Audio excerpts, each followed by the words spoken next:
is a metaphysical lesson.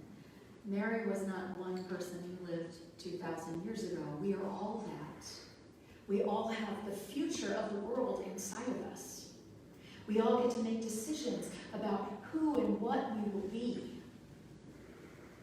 And so in this season of Advent, that's what we are celebrating, the blessing in our souls and the future of the world inside of all of us, because we are all pregnant with something. We're all pregnant with tomorrow. We're all pregnant with next year. We all have this inside of us. And so Mary is not some ancient person. Mary is us. We are walking that journey. We are all of those. We are Mary, we are Joseph, we are the baby Jesus. We are all of the people in the Christmas story, and there's beauty in every one of them. But as we talk about Advent this year, we use that word a lot. I don't know if you know what it means. But it simply means coming. It means the arrival of a notable person, thing, or event. From the Latin, it means rise, or development, or approach, a nearing, an advance, a coming. In the traditional church, it's the first season of the Christian year, the 4 Sundays leading up to Christmas. Hope, peace, love, and joy. All things we want to be more full of. So, Meister Eckhart says, and I just love this, he's a 12th century, I think, German mystic who was almost burned at the stake, but last minute he got a reprieve. Because he said, what does God do all day long? God gives birth. From all eternity, God lies on a maternity bed giving birth. Yeah, he was a monk. You can imagine how well that went down. But he was right. Creation is not something that happened. Creation is something that is happening. We are in process. We are in progress. We talked about that a couple of weeks ago. We are a process. We're not an end. We are a means. And I don't think there is an end, because that's what eternity means. Maybe an end to our human bodies, maybe an end even to this earth. But there is no end. And if you can take in even the tiniest bit of the realization of who you really are, birthless, deathless, entirely free. Birthless, deathless, entirely free. Can you feel that? Say it with me. Birthless, deathless, entirely free. And then breathe. So this week of Advent, we talk about hope, that coming, the glimpse of new possibility. That's what hope is. The belief that something could be different from how it is. And then what we do is we put our faith behind that. We affirm that that something good is happening. It may not happen in the way we picture it, but something good is happening. And at its best, hope inspires us to do something different if what we're doing isn't working for us. That's what it's about. And that's what Advent is about. Now, in the traditional church, they talk about the hope, the peace, the love, the joy, and then we get to Christ's birth. We don't have to wait. We don't have to wait. The Advent is in us. Christ's Spirit is already here, always has been, always will be. So how do we near it? How do we approach it? How do we come forth into it? That's the preparation of Advent that I believe in. And it's a beautiful opportunity. And I know Christmas is very fraught. I like that word. And it can be very anxiety-producing. But when we look at it from a spiritual perspective, it is an amazingly beautiful opportunity to take stock of where we are, of where we're going, of what we want, and of how to be present to that, because what we want, where we're going, and who we are already here. We make ourselves present to it. It does not present itself to us, if that makes sense to you. So hope and faith are on a continuum at all times. You know, sometimes we hope for something and we don't really believe it's going to happen. And sometimes we hope for something and we do believe it's going to happen. We go back and forth. And that's okay. The very nature of being human is that we live in dichotomy. We live in dualism. We believe in bad and good. We believe in abundance. I live an abundant life. And yet, when the electricity bill comes in and there's not that much in my bank account, then I can get really, really fearful. Even though I say I believe in abundant life. Does that mean I don't believe in abundant life? No, I do. And I'm human. And so, rather than letting my humanness, my human fear inform my higher self, something really to be afraid of here, I choose to let my higher self inform my human when I remember to. It's okay. You've always been okay. As a friend of mine says, God probably didn't carry you this far just to drop you on your head. It'll always be okay. And it will be okay in a way that you can't even imagine. It'll be more than okay. So we experience hope, and then we turn hope into faith by experiencing a deep inner knowing. I'm going to be all right. I may squawk and complain and carry on and vent, but underneath that I know I'm all right. I know I am. And so having that inner knowing going into the Advent season, we are prepared for the wonders that await us, the wonders of peace and love and joy, and the wonders of family and friends. And if we choose to do it from a spiritual perspective, whatever we do, I always tell my family, because we have 3 kids, 7 grandchildren, and 4 great-grandchildren now. It's a lot of people. And I always tell them, Mindy gives presents. She doesn't fill orders. You do it from inside of you. Gifts come from inside of you, not from something out there that you feel like you have to respond to now. If the gift is freely given, then the anxiety is gone from it. Does that make sense? Yes. Yeah. So we get to approach this Advent season, we get to approach Christmas from a completely different direction if we want to. And so I made a little acronym, so I'm going to share it with you. First of all, pray. And when you pray, I call it get pre-prayered. Pre-prayered.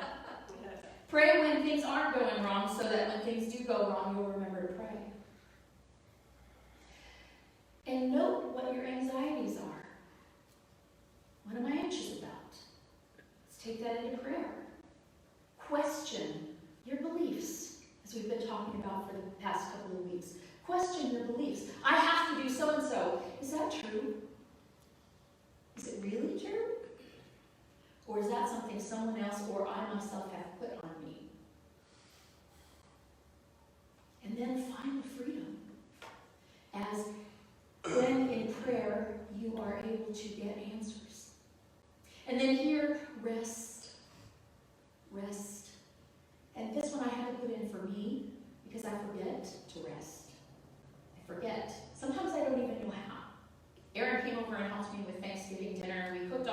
We cooked Wednesday and then we cooked all day Thursday, and she was like, "We're ahead of schedule, Mom. You can sit down." And I'm like, "But I don't think I can." I'm not good at sitting down and not doing something. I am working on that. Rest. Rest your mind. Let those anxieties go. Rest your emotions. You could get all upset about everything, but you don't have to. Rest your body. Be aware of the shoulds in your head. And then edify. You know, you've heard the expression garbage in, garbage out. I will say spirit in, spirit out. beauty in, beauty out. Gratitude in, gratitude out. What we consume is what we will end up giving out to the world. So what are you consuming? Are you consuming acres of bad news and then coming to church on Sunday, one day a week, to remember who you are? Or can you look at those acres of bad news with the knowledge of who you are and how this is all made up stuff? It's temporary. It has no power to touch the spirit of anyone ever. Amen. No power. So maybe you'll consume all that news and say, oh, okay, I see what you're doing. I see what you're doing. You don't have power over me. The power is within me. If I want to do something to change, then I can. But the power is within me, not out there. Or you might just find that you feel so powerful, you can just stop watching the news altogether. Beauty and goodness in, beauty and goodness out. Treat yourself to beauty. If nature does it for you, go out in nature. If decorating does it for you, decorate. Thanks to Bob and Jay and Jerry and Pam, who made all of this beautiful stuff that you see around us. God, yes. Set up for this Sunday. Beautiful. Lights, Christmas lights make me so happy. Mm-hmm. They just make me really happy. So enjoy what there is to enjoy. If it's food that you enjoy, some particular Christmas thing, then enjoy it. Don't eat, if you're gonna enjoy it, then enjoy it. Don't eat it and beat yourself up for it the whole time. I shouldn't be eating this, I shouldn't be eating this, I shouldn't be eating this. Because then you've eaten it, but you haven't even enjoyed it. Yeah. Don't forget, beauty in, beauty out. Permit. So you have permission to do it however you want to. If you need permission from me, I give you permission. But the truth is, you have your permission. You just have to give it, right? You have your permission to do it however you want to do it. And that's Christmas, but it's also today and tomorrow and this hour and this minute, one day at a time.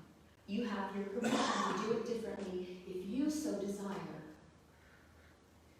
And then accept and allow whatever happens, whatever is. Don't fight with it. Oh, I wish it hadn't been this way. Well, but it is, so don't use your energy on that. And allow other people to have their experience of it. You don't have to convince them to come over to your way of doing things. Allow it. It's an amazing thing when you can open up and let everybody just be who they are without having a commentary in your head. She should talk less loudly. He should do, whatever it is.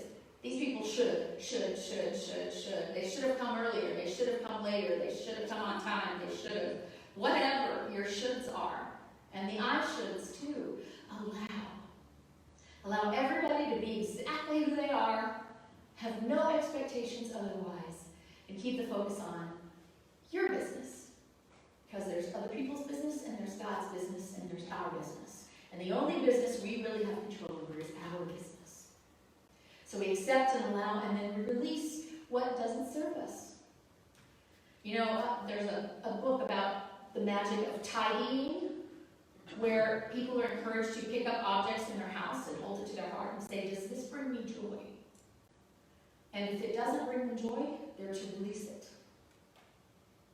Can you imagine going through your house and only keeping the objects that bring you joy? I have not done that. I live with my crap. And lots of things bring them joy. But what if you approach your Christmas season with only doing, having, bringing, giving that which brings you joy? What if you only go to the places that bring you joy? What if you decide to be joyous no matter where you are? Enjoy everything as a blessing. Release what doesn't serve, and then enjoy the blessings that follow when you are open enough to allow other people, then you are suddenly open enough to allow yourself to receive gifts beyond your imagination. This is my experience. Why don't I do it all the time? I don't know. I'm human. But this is my experience when I'm truly at that place of openness and allowing everyone. Then magically I allow myself to, and I enjoy more. And then delight in what it is, what's to come. Delight in it. Say thanks for it. Note it. Right? So many things, we walk through our day and we don't even notice. We don't even note what it is that's happening. And I, partly because of the study that I was doing to prepare for the last few weeks of sermons, I really this Thanksgiving have been keeping that in mind. What is there here? There is so much more beauty than I notice. And so if I want more beauty in my life, I don't have to do anything different. I just have to notice what's already there. What's already there. So all of that spells prepared. If you want to prepare for the advent of the Spirit. And I would say that what we do here in New Thought is we prepare for the coming of the renewal of spirit. Spirit didn't go anywhere. It's not being born. Didn't die. But we can have a renewing of spirit. And that's what the Christmas season means to me. Is that I get to experience it as new. If I choose to. And I get to experience myself as a new being, not held down by the ghosts of Christmas past or Christmas future. Paying attention to Christmas present. You have to be present or you don't get a present. I was quoting Dr. Seuss there. If you want a present, be present. Yeah. You think you can do that? Yes. Yeah. Approach. Don't think of Christmas as approaching you and overwhelming you, but think of yourself as approaching Christmas in your way, with your spirit and your arms and your heart wide open. Merry Advent season. Thank you.